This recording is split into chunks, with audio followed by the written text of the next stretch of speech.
আর যদি বলেন লা ইলাহা ইল্লাল্লাহ মানে লা ইলাহা ইল্লাল্লাহ পড়ো,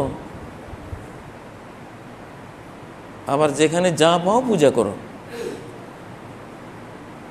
হুজুর পূজা করো, কবর পূজা করো, পীর পূজা করো, মাজার পূজা করো, নেতা পূজা করো, অর্থ পূজা করো, নিজের মনের পাগল মন রে তুই কেন এত কথা বলিস, পাগল মনের যা প্রবৃত্তি আছে প্রবৃত্তির পূজা করো, নারী পূজা করো, ডলার পূজা করো, লা ইলাহা ইল্লাল্লাহ পূজা করো, লা ইলাহা ইল্লাল্লাহ বলো, এগুলি সব ঠিক থাকো, ঠিক রাখো।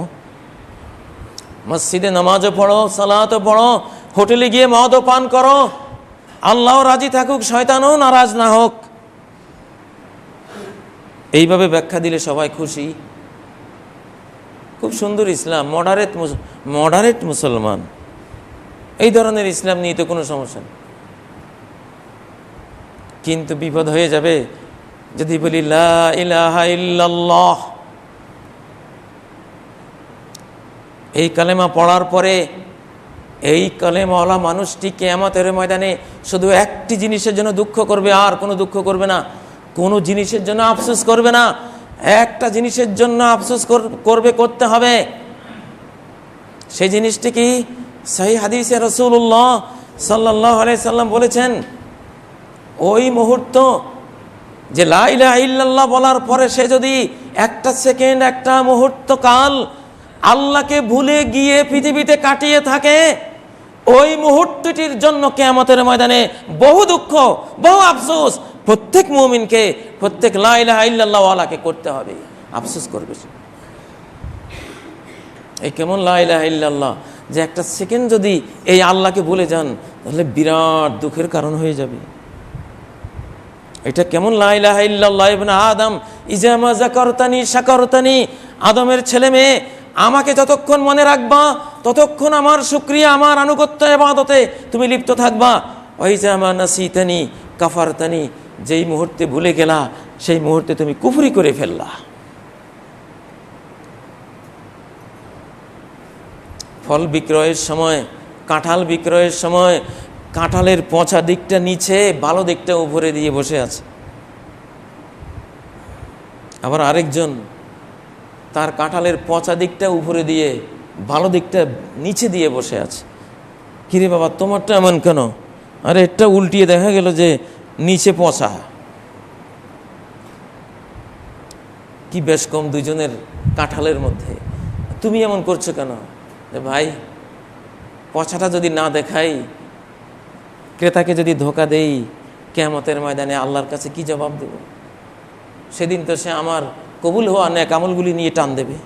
ওই ভয়ে পচাটা উপরে রাখলাম, দেখে সে পছন্দ করলে পচা সহই নেবে, পছন্দ না করলে না নেবে।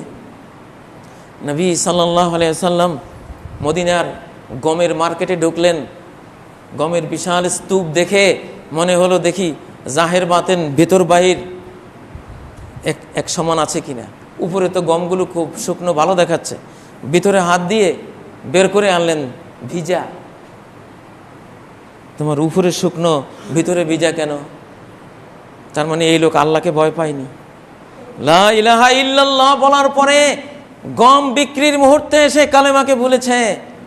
নবীজি ভিজা গমগুলি বের করে বললেন, মান গাসসানা ফালাইসা মিন্না, যে আমার উম্মতকে এইরকম প্রতারণা করে সে আমার উম্মতই নয়, আমার উম্মতই নয়। লা ইলাহা ইল্লাল্লাহ বলার পরে একজন প্রেসিডেন্ট, একজন নাগরিক, দুজনের মামলা বিচারকের কাছে।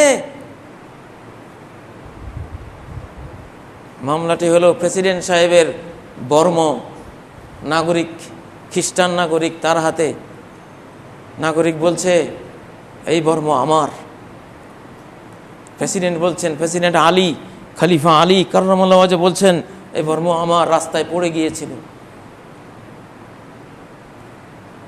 এই যুগের বিচারক হলে তো প্রেসিডেন্ট সাহেব বলছেন এটা ওনার বর্ম, তুই বেটা কোত্থেকে আসলি?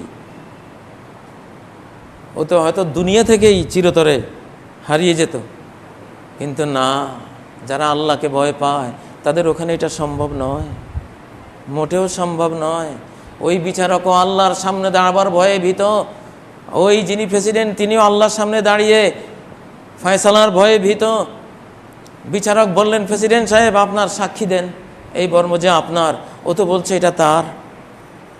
প্রেসিডেন্ট বললেন, আমার সাক্ষী আমার ছেলে হাসান, আমার ছেলে জানে এটি আমার। বিচারক বললেন, না, পিতার পক্ষে পুত্রের সাক্ষ্য গ্রহণযোগ্য নয়, কারণ এই সাক্ষ্যকে মানুষ সন্দেহের দৃষ্টিতে দেখবে, বলবে যে পুত্র তো পিতার পক্ষে বলবেই, যতই পুত্র এখানে সত্য সাক্ষ্য দিয়ে থাকুক না কেন এটা সন্দিগ্ধ থাকবে।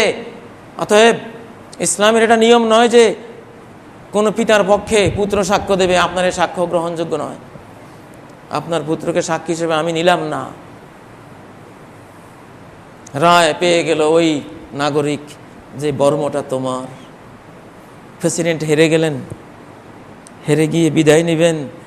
এই সময় ওই খ্রিস্টান নাগরিক বলছে, থামুন, এই যদি হয় আপনাদের বিচার তাহলে নেন, এই বর্ম আসলে আপনার।